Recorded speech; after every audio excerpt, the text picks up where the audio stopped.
Hello, everyone, and welcome back to the Best on Wellbeing podcast. My name is Guillaume Tremblay, and today I want to explore the idea of well-being itself and try to create a few distinctions that will be useful for us as we continue this series. And I want to thank everybody who's been watching this.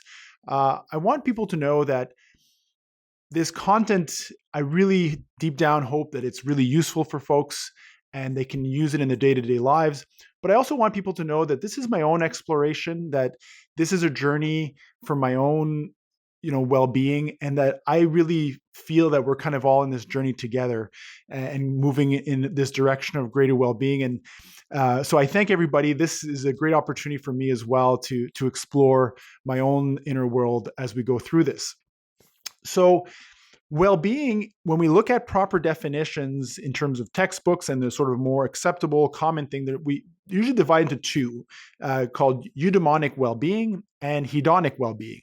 Eudaimonic well-being, it comes from a Greek word eudaimonia, basically refers to having meaning, engaging in virtuous action, um, having certain sense of purpose.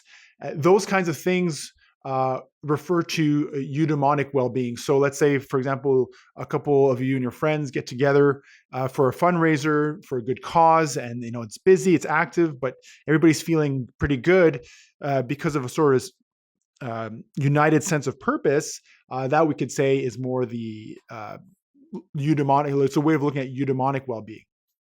Hedonic well-being refers more to the acquiring of pleasure, of feeling good, of just having a pleasant experience. So I guess the typical way to look at it, so going on that all-inclusive vacation and chilling on the beach and just relaxing and being in the sun is very pleasant, obviously, and that would be more of a hedonic well-being. And then the debate or the discussion comes up in these kinds of philosophies of which one is better. Is it hedonic well-being or eudaimonic well-being? Most would say it's a balance between the two. You have to engage in meaningful action and have sort of virtuous and also virtuous action and have a sense of purpose, but also make sure you have pleasurable experiences and pleasant experiences, that it's a balance of the two. Some more hardcore might say that no, eudaimonic well-being for sure is better than hedonic well-being. And so there's different views on it. So I think this is actually good. I would agree with the balance between eudaimonic and hedonic well-being. I think a bit of both is probably the way to go. I just like to kind of come at it from a different angle today, as we continue these definitions, and because we're going to talk about different things in subsequent podcasts, that having a bit of proper distinctions in these definitions is helpful to construct a kind of a clearer picture. So the way I'm going to just say it right now is quite simple. Pleasure can emerge out of well-being, but well-being will not emerge out of pleasure. And so, but what is well-being, first of all? Well-being is a tricky thing to actually define itself. We can say like eudaimonic, meaningful things and having a sense of purpose, and sure, okay, but it, when I look at well-being, I think of more words like contentment, a certain peacefulness, or a lack of inner conflict, you could say. So well-being can also be defined more in the negative. It's like a lack of conflict, not having anything that wrong, I suppose. It's a tricky thing to pinpoint, because when we use words like happiness, I'm so happy today, which actually refers more to an emotional high. So you're having a good day, maybe you got some good news, something cool happened to you, or you had an achievement, which all good stuff, and you're feeling really good and you're feeling happy that day. And inevitably, this will transition. It's impermanent. So it will come, and then that emotional high will go and move on. And then the next day, it's more of a blah, blah day. Okay. And then you kind of remember the day, oh, well, how come I'm not as happy as I was yesterday? Like, what's up with that? So happiness is kind of more of a volatile, it's an emotional high. And really, the brain isn't capable of creating the emotional high constantly.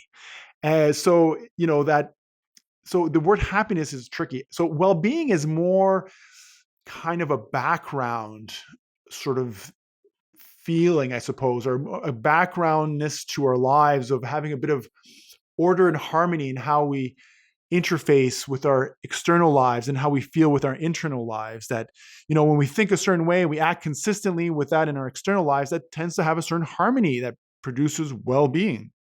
So harmony and order in terms of our day-to-day patterns could be another way to define well-being. Contentment, lack of inner conflict, or minimal inner conflict. There's different ways to go about it. So pleasure will emerge, and often does, very often, the pleasure will naturally come out of well-being. But well-being will not come out of pleasure itself. And so a common error that many of us do, and certainly including myself, is that we pursue the pleasurable experience in the hopes that it will bring well-being. So we can use some obvious examples, but they apply more like for most folks in terms of, I'll go back to the vacation. Okay. I've been on all-inclusive vacations. I'm all for them. I'm not trying to bring them down. But the concept that, when I get to that vacation, I'm finally going to be well because this current situation is just no good. So, and then it'll be fine. I'll be good. And then the vacation happens, like, I'm having a pleasurable experience. You're experiencing hedonic well-being. This is very nice. This feels good. And eventually you get back to your world of work and family or friends and whatever you got going on. And it's like, so it's not like you created well-being out of the pleasurable experience. But when we use more extreme examples that are easier to explain, for example, if I was to give myself a shot of heroin, which I don't recommend and I've never done, just to be clear, but that would produce an extreme sense of euphoria.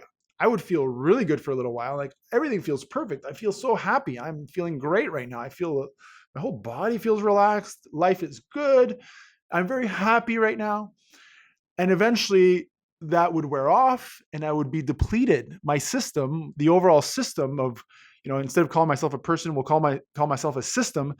The system will be depleted because ultimately I acquired a pleasure without the undertone of well-being.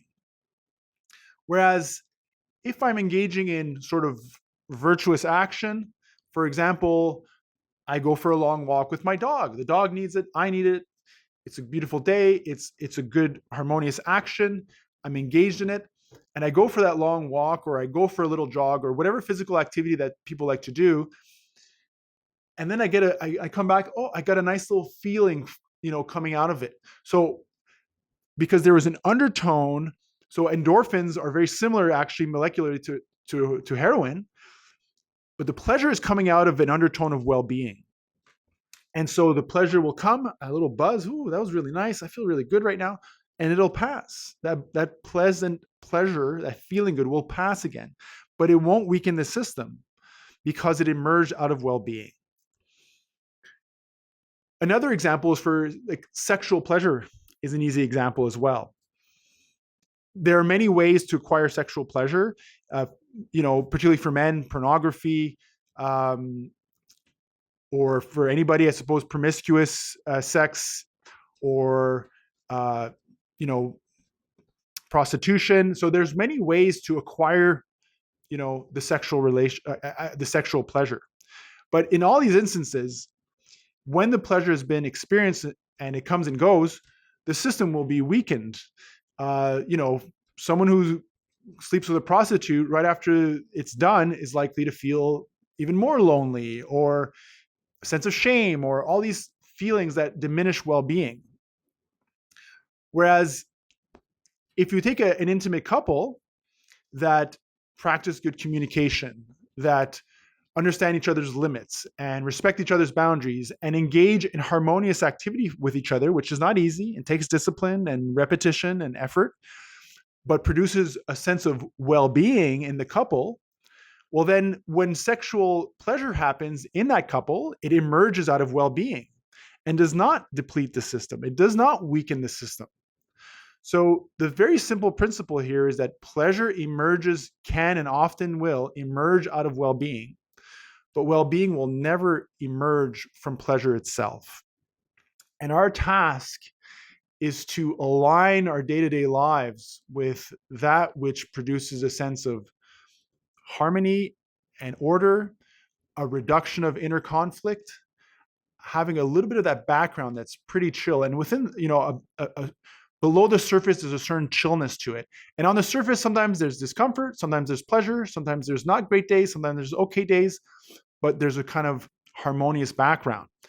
So that's kind of the way I want to look at it. Next time, we're going to look at more specifically discomfort versus suffering, because we want to keep looking at these definitions, which will be useful later on. So last time I'll say it, pleasure can often and really does emerge from well-being. It's still fleeting. It'll come and go. But well-being will never emerge from just pleasure.